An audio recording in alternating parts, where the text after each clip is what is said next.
Hello, I'm Tracy Friend from Liberating the Heart, and I'm going to discuss what happens when we love unconditionally. What I've seen in my work teaching law of attraction and also other spiritual techniques over the last 20 years is there's a huge difference between people that are willing to try to love no matter what and people that do it maybe just a little bit. And maybe there's some situations that they think, oh, I can't love that particular person or that particular situation. Because the law of attraction and also many other spiritual traditions talk about when we're in our natural state, we're in a state of love and appreciation. That's when we're synced up with who we really are. So sometimes, say, for example, someone might want to attract an ideal relationship, but they might be furious with a particular person in their life, maybe an ex-partner or someone at work. And then there's all this negative thinking, all this thinking about how they've been wronged. But then it's like, oh, but now I'm going to look over there and try and be loving and try and align with an ideal relationship. Well, they're blocking that flow of love. When we love unconditionally, we come into a state of love and appreciation. And the law of attraction attracts the essence of who we really are. So if we want to attract love, we need to be in a state of love. It's not to say that we don't deal with things that need dealing with in our life at the relative aspect, the physical conditions of our life.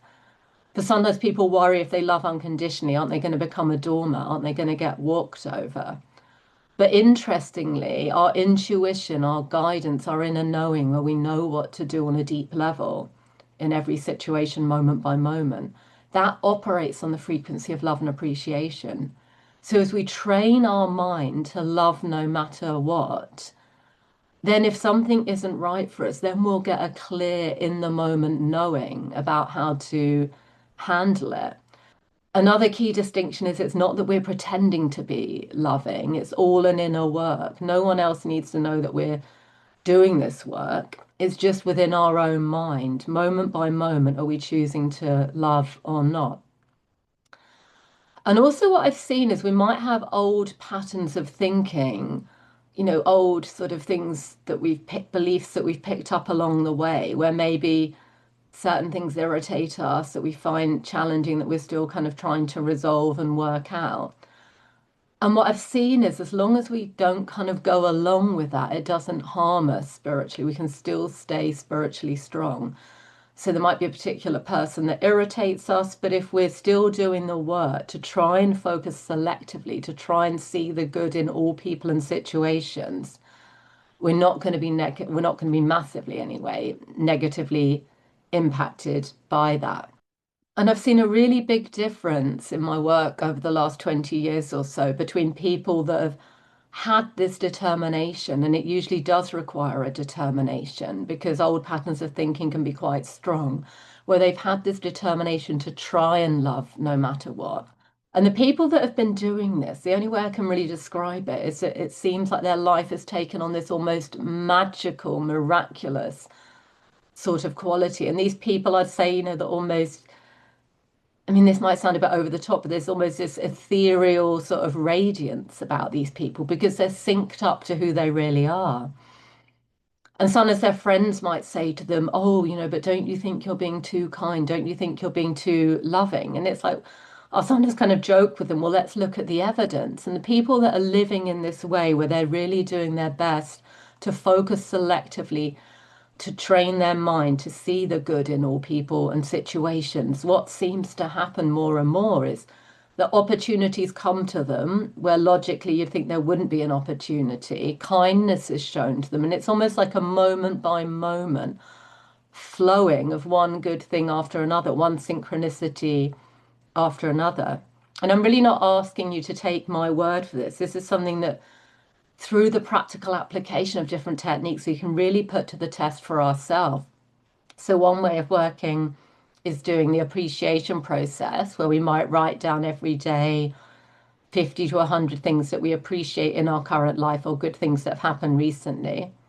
It can also be very helpful to make lists of positive qualities of particular people in our lives. We train our mind to see the good in people. Sometimes people might say to me, oh no, but that person, they are very difficult. It's very difficult to see their positive qualities. But the law of attraction would say that all of us at our core are pure positive energy. So even if we can only think of a few positive qualities of a particular person, that will shift our focus. That will get us more into connection with our true self. And it can change how we feel. I've seen so many times where people, they haven't been able to forget about a difficulty, a challenge with a particular person. And the law of attraction and other spiritual systems would say the reason we can't forget it is because we've got our part of our mind that's always in pure positive energy, that's always in love and appreciation. And when we're focusing in opposition to that, we're focusing on a challenge or something that we find difficult with a particular person, then we've got two parts of our mind that are in conflict with each other. So if there's a particular person, so maybe a particular person at work or an ex-boss or something, or an ex-partner that we've had a challenge with, if we never want to think about them again, the way to do that is to train our mind to see the good in them. When we see the good in them, then our mind comes to rest because the physically focused part of our mind is then in alignment with the broader source part of our mind. Then we can relax. And another point that ties in with this is this idea of would we rather be right or would we rather be happy? Sometimes people waste their whole lives thinking about that particular person wronged me, keeping those thoughts active within their mind about all the injustices they've experienced. And unfortunately, in that energy, they can only attract more things that are going to give them the same feeling. Whereas I've had so many magical examples with people. So I remember one woman, she'd been in a relationship and she felt that she wasn't treated well by her ex-partner. And she was waiting for an apology that she never got. And then she did the work of training her mind to love no matter what. And she even got into a space where she could see this person's good qualities and she knew they were going through a really difficult time. And then guess what? Years later, the apology came. So when we're feeling justified and we're feeling wronged and we're thinking that person needs to apologize, we're not in that energy. We're in an energy of blocking love and kindness coming to us. And as we do the work to train our mind to love no matter what, then it allows those sorts of things to come in, to more kindness to come in. But the irony is, when we're in that state of loving no matter what, we don't need it. It doesn't really matter whether it comes in or not. I remember a time in my life where I felt there was a lack of love, and I was thinking, oh, that will be solved by having a new relationship, a new partner relationship. But in that energy, we're not going to attract it, or we're going to attract a relationship that just gives us the same feeling. And then I did the work of training my mind through selectively focusing on the things that I appreciated about the people in my life. And then more love started coming into my life. More friends started appearing. The friends that were already in my life started acting in a more loving way. From my own experience, what I've really felt is as I train my mind to love, there's almost a feeling of building ourselves up, building our spiritual strength. And then it's almost like if a challenge comes up, there's a sense of it just bouncing off of us. Whereas what I've seen is if I allow my mind to indulge in judgmental thoughts or thoughts of kind of critical thoughts, things I don't like about particular people or situations, it feels like it weakens me. And then if a difficulty comes up, it feels like it can knock me off my center. So as we train our mind to love, there's almost this sense of we're becoming slightly invincible, a sense of we can almost start to feel like we've got this divine protection, like we're part of something bigger.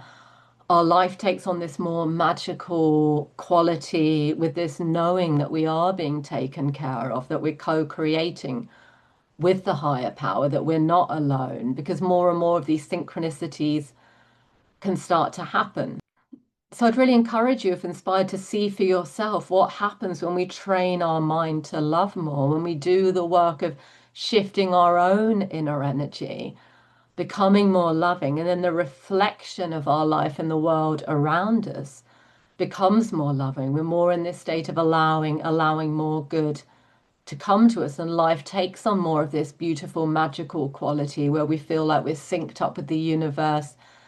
There's a trust, there's a knowing that we are being taken care of, we are part of something bigger. So thank you for watching, and I hope that's helpful.